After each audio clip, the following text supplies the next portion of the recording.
Senador Robin Padilla sobrang awang-awa sa kalagayan ngayon ni Vong Navarro.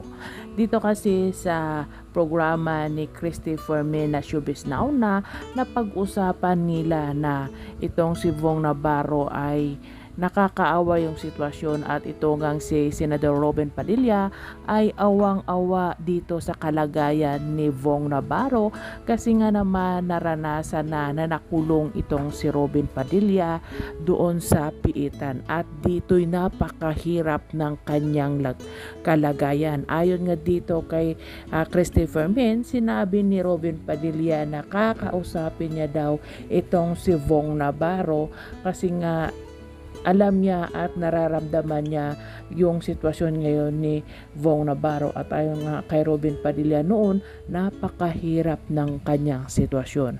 Kahit nga daw na ihing-ihi na daw siya ay hindi daw siya pwedeng umihi. Meron daw pagkakataon na kumukuha na lang siya ng mineral water at doon na lang umiihi.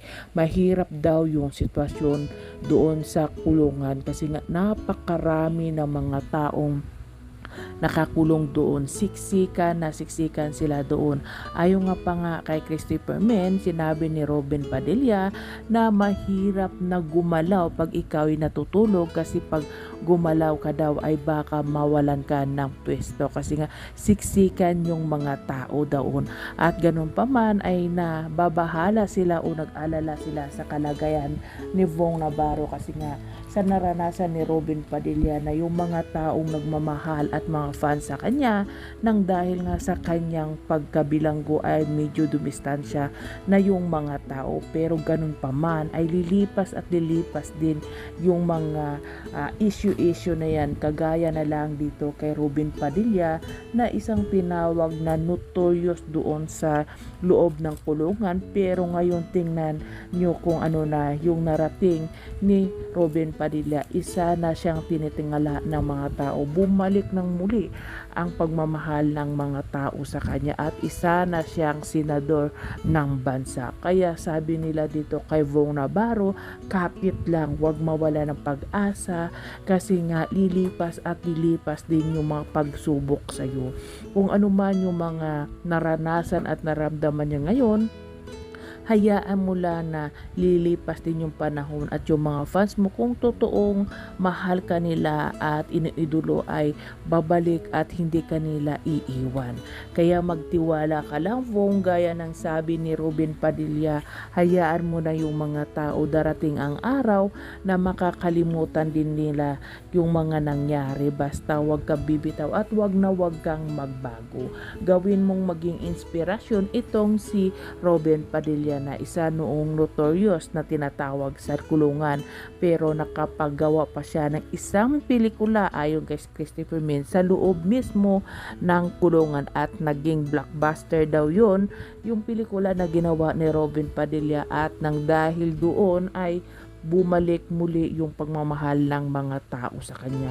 Noon napakahirap ng kanyang sitwasyon, pero ayon kay Christopher Fermin, nung dumalaw sila simula na ang naging blockbuster yung pelikula ni Robin Padilla ginawa sa loob ng kulungan ay nagkaroon siya ng sarili niyang kubo. May sarili na siyang teritoryo doon kung saan ay doon siya nagsasala o nananalangin kasi nga Muslim itong si Robin Padilla. Kaya dito kay Vong Navarro ay inihan tulad nila o gawin nilang ehemplo itong ginawa ni Robin Padilla.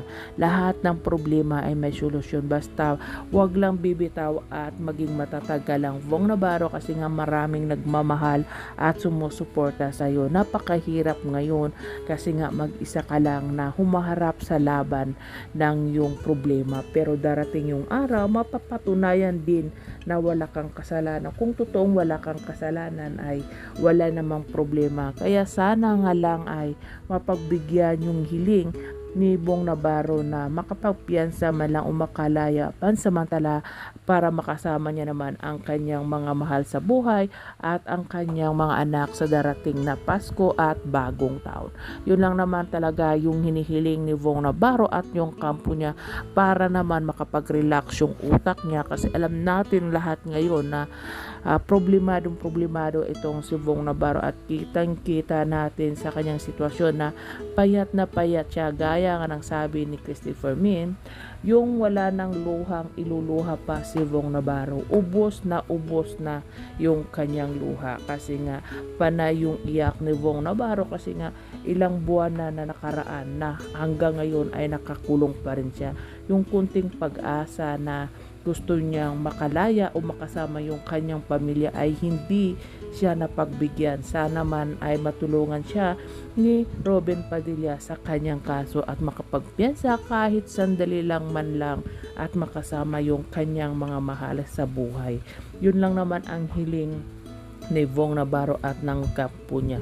Sana nga ay mapagbigyan itong si Bong Navarro at matulungan ni Senador Robin Padilla.